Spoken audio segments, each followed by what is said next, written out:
What's up guys, it's Dingerselly. We're back with another great video, and today we're going to be doing our 2021 NFL mock draft for the draft upcoming later this week. So pretty much we're just going to do the first round, including trades. Without further ado, let's get it started with the first overall pick. Alright, here I have the Jaguars taking quarterback Trevor Lawrence. I mean, that was pretty obvious, but Trevor Lawrence is the best QB prospect we've ever seen out of college since like Andrew Luck, if not Peyton Manning. He comes from a great program with great success while he was there, and I think the Jaguars can start fresh with Trevor Lawrence as their number one pick. After moving on from Sam Darnold and gaining draft capital, the Jets even posted Zach Wilson on their social media page, so it's kind of obvious who they're going with here at number 2. GM Joe Douglas will be defined on whether Zach Wilson can lead their Jets back to their glory days, but these first two were very obvious. This one's a tough choice, as there are endless possibilities under Kyle Shanahan's West Coast offense. Justin Fields is everything that Jimmy G wasn't for the 49ers. Mac Jones is just another version of Jimmy G with a higher ceiling, and Trey Lance, although athletic, will need to develop, and since the 49ers are contending and have a chance to go back to the Super Bowl, they can't waste time drafting Lance, because Justin Fields is the most complete QB out of the top 3 that they're thinking about right here. If they pick one of the other two and let Justin Fields slide in the draft, this is a big mistake for the 49ers. Although trading down for defensive picks should be their main priority, Kyle Pitts is just too good to pass on, and Arthur Smith just can't let him slide. Matt Ryan throwing to Julio Jones, Calvin Ridley, and Hayden Hurst with Kyle Pitts can restart their glory years from the mid-2010s. After a scary injury to sophomore franchise QB Joe Burrow last year, help on the O-line is inevitable for the Bengals, even with the opportunity of the luring Ja'Marr Chase. Slater is more versatile compared to Penei Sewell. This pick is the best fit as the Bengals need help everywhere they can get on their O-line. After trading twice from number 3 to number 12 to number 6, the Dolphins feel like they have found the right spot for an offensive playmaker in the draft. With Devontae Parker being more like a second wide receiver on your team, they need a constant playmaker like LSU's Ja'Marr Chase. Chase's elusiveness combined with his strengths allows him to get a lot of missed tackles. A really good receiver who does an excellent job finding voids in zones is exactly why him and Joe Burrow were a dominant threat in LSU. We have our first trade to announce. The Broncos and the Lions will trade. So the Broncos will be trading 9 and future picks for 7. And the reason for this is that Panthers head coach Matt Rhule, who they have the 8th pick, said in a recent conference that they would like to get their best overall player even though it was a QB. But the Broncos now have no other choice but to trade up 2 picks because let's say they don't trade up, the Panthers are going to take the best overall QB, and they need a QB because the Drew Lock experiment has definitely failed. The QB they're going to be taking is Mac Jones. Head coach Vic Fangio may be on the hot seat this season, so he'll take a risky move here with the Mac Jones pick in order to secure his job for the future. Compared to Trey Lance, Mac Jones isn't that athletic, but he fits the Broncos more in their culture and what they have going. He fits that way better than Trey Lance. After the Russell Okung and Trey Turner trade didn't work out, the Panthers needed a left tackle, and the best one in the draft has fallen right to them. Penei Sewell could be the replacement for the previously selected Jordan Gross at number 8 for the Panthers. Penei Sewell is really good, and I think the Bengals had an opportunity to draft him, but the reason they chose Slater over Sewell is the fact that Slater had more versatility. After the trade with the Broncos to drop down to number 9, the Lions still get their guy in Devonta Smith. The reason they trade down is to acquire more draft capital while still getting their future wide receiver to replace the likes of Marvin Jones, who went to the Jaguars, Kenny Golladay, who went to the Giants, and they both left in free agency, so one of the biggest needs to address for the Lions is the wide receiver core, and they can fix that by selecting Devonta Smith. After finding a gem in Trevon Diggs, the Cowboys will select his teammate in Alabama in Patrick Surtain III, who is said to be even better than Trevon Diggs. With this pick, the Cowboys could put their secondary problems to rest and they could come out top in a weaker NFC East division. Patrick Surtain is a really good cornerback with excellent height and really good overall athletic ability. He's light on his feet, he has good short area quickness to close through on the catch point, and he has really good overall lateral movement skills. One of the underrated parts about Surtain's game is his speed, because at his pro day, he had a 40 dash time of 4:42, which, if official, would have been tied for the 5th fastest for a corner at the 2019 Scouting Combine. Even though Dave Gettleman said he won't trade down, Dave Gettleman first off is just trying to keep his job, and this trade offer the Patriots will have at pick 11, trade down to pick 15, is one too hard to match, and especially after a free agency where the Patriots went out and spent a bunch of money to sign a lot of really good guys to add to their team. The Giants just can't resist this trade. With the Cam Newton experiment going okay, but definitely not good, the Patriots look to draft their future QB who can develop under the veteran Newton, who's on a 1-year cheap contract.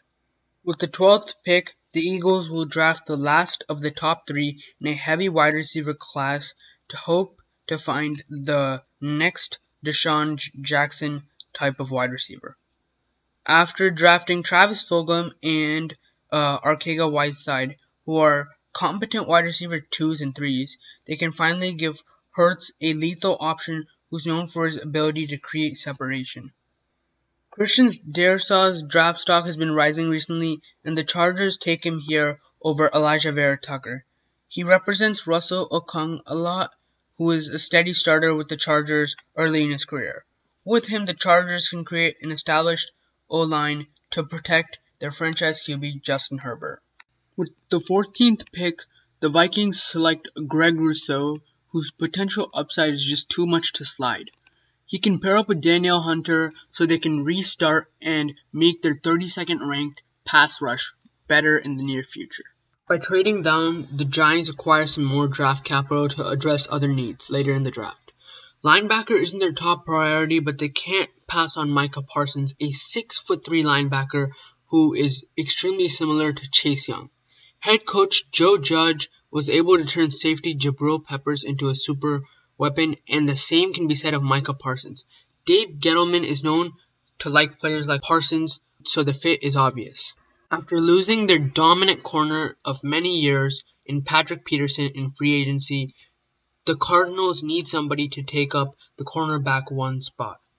Caleb Farley will step into these shoes and do what the Cardinals need him to do most, lock down their other team's best receiver, and this pick is also one that's kind of obvious because it was a glaring need for the Cardinals. Although the Raiders really like the idea of going for a defensive end here, the recent signing of Yannick Ngakoue puts in place a short-term solution alongside Clelin Ferrell and other linebackers currently need the most possible help to revamp this struggling defense in no one other than Jeremiah Owusu-Koramoah.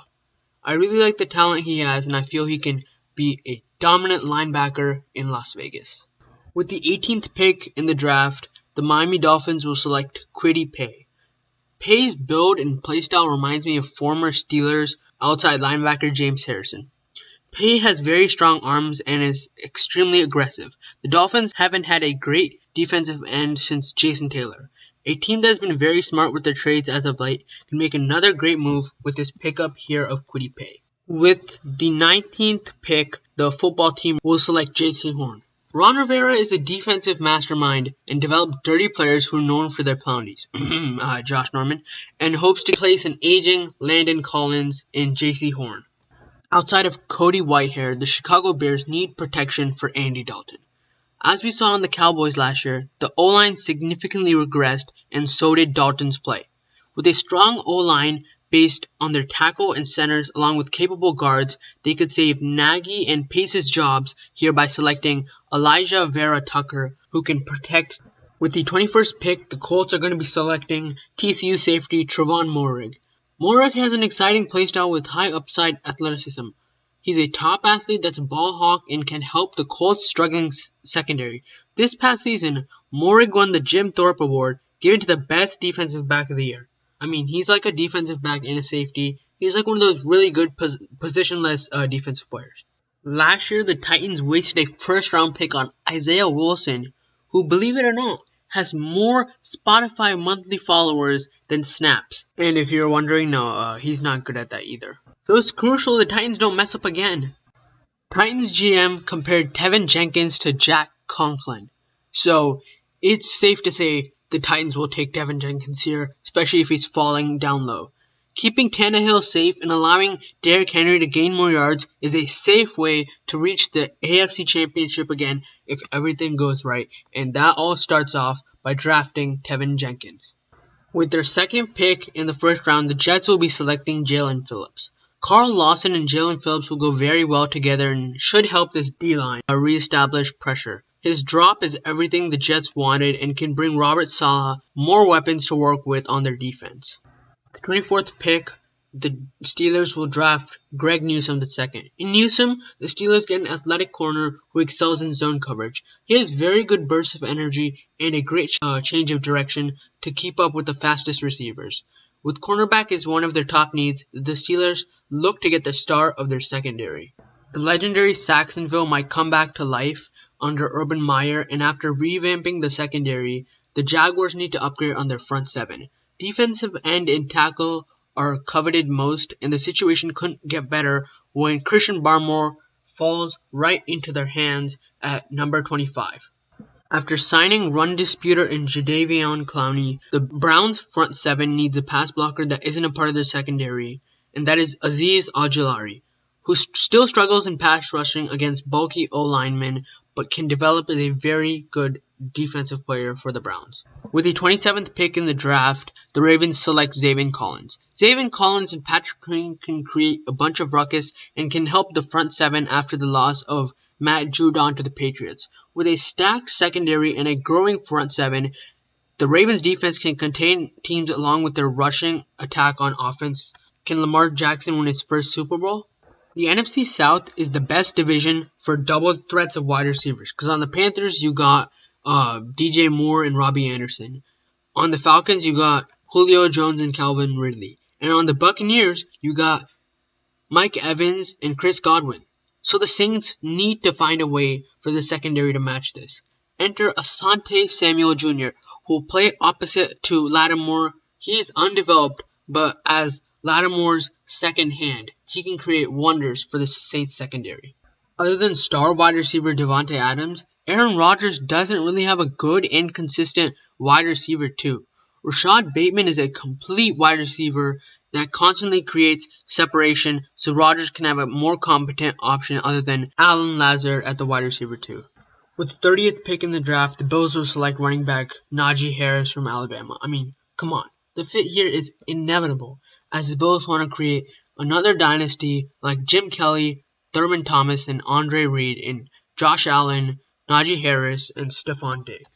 After the Chiefs originally traded this pick for Orlando Brown to bolster their offensive line, we now have the Ravens trading down a couple of picks with the Jets in order to get Wyatt Davis to start making up for the retirement of Marshall Yanda. But anyways, it's the Jets who have this pick, and with the return of Denzel Mims, Zach Wilson needs someone to catch a lot of slot passes when he can't make a large play under his terrible pass blocking O-line. To do this, they're going to draft Kadarius Toney. Toney is like a taller and more versatile Curtis Samuel.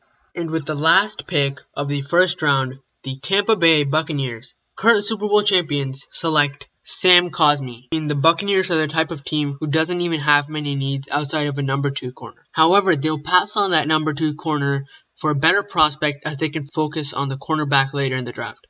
To perfect the O-line on the right and the left, it seems like a good idea to draft Sam Cosmi to keep Brady to play at the same level he did the whole entire last season. And well, I mean, that's the whole entire thing. That's it. The whole first round, including trades. Thank you guys for watching our 2021 NFL mock draft.